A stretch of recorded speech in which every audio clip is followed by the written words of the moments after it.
Madonna. When were you selected? I was named Madonna at birth. My mother's name. My real name. Really? C'est vrai. French? Well, my mother's French. French-Canadian. My father's Italian. How come you speak French? A little bit because I lived in France for 6 months. Paris. How come? Because I was going to record on a French record label called Aquarius. The singer Patrick Hernandez. Well, his producers brought me over to Paris. They were going to make me a singing star in Europe, but it didn't work out, so I left. Wait. You're spilling water on yourself. Okay. Because I lived in Paris for 6 months, and I picked up the language while I was there. Why did you go there? A French recording label, Aquarius Records, brought me over there. They were going to make me a star. I auditioned to be a backup singer with Patrick Hernandez when he had a big record called Born to Be Alive. Remember that? Anyway, so I auditioned for them, but then they said that they didn't want me to be a backup singer. They wanted to bring me to Paris and make me a star. Did it work? No, but I made myself, well, I left. I was there for 6 months and then I came back.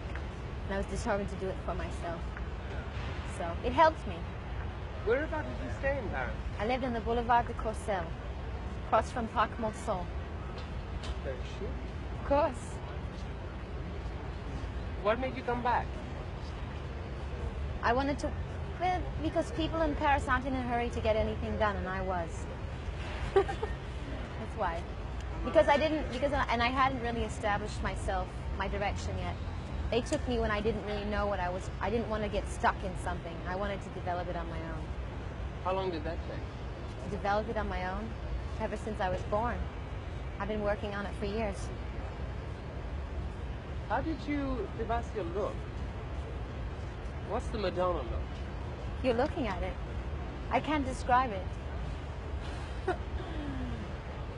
I can't describe it. It's a combination of everything that I've seen and experienced in my life, just like my personality. How do you find yourself in front of the mirror when you make up?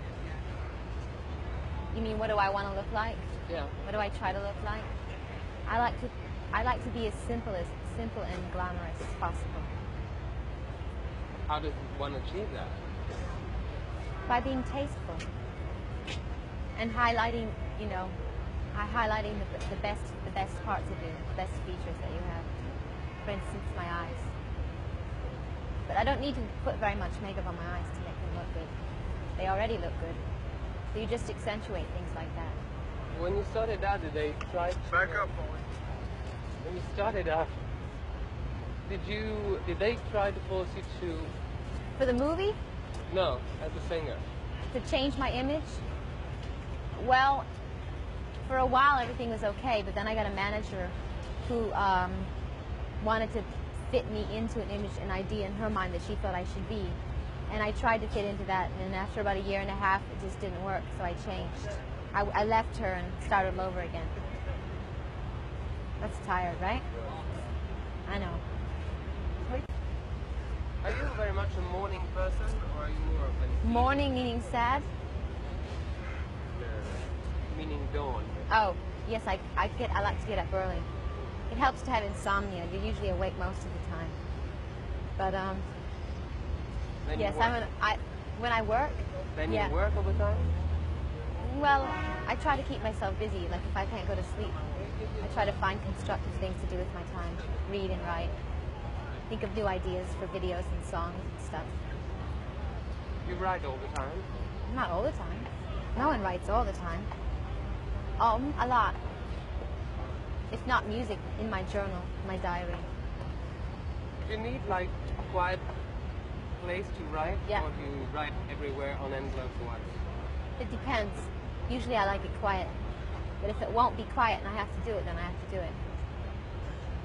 Do you remember the first time you set foot on stage? Ooh, that's tough.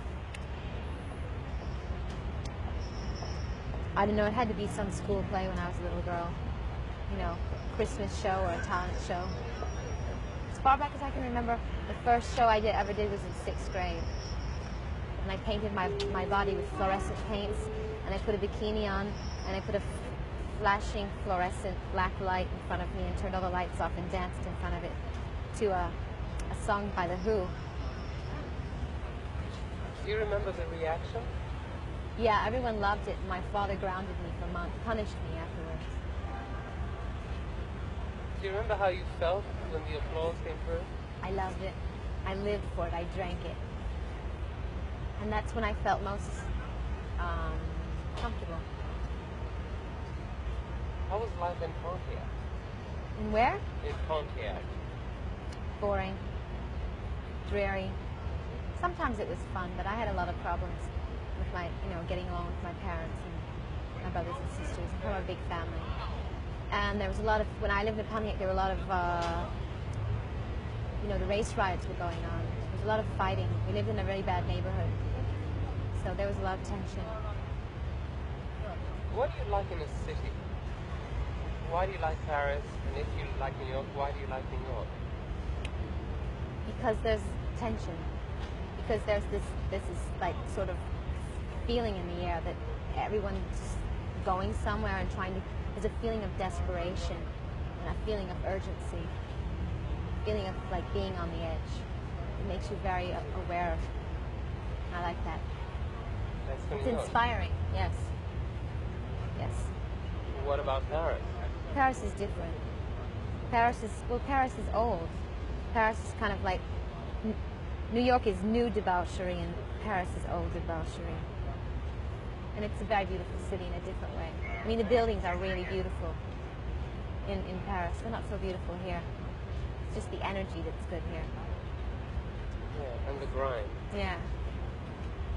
When you're in a group, are you sort of automatically the leader? I mean, Yes. a group with friends. I mean, Always. is everybody? Yes, always.